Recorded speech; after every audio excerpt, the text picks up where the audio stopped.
Hi Dreamers! I-share ko sa inyo ngayon kung bakit ko ginagawa ang Live Good.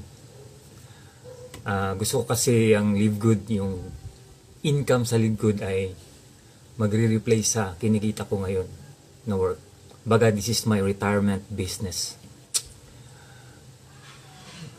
Pangalawa, this is a financial legacy para sa aking pamilya, para sa aking mga anak. Pangatlo, gusto kong makatulong sa mga tao na maging healthy and keeping them healthy without spending a lot of money. Tsaka napakagaan gawin ng Live Good. Hindi mo na kailangan mag-attend ng mga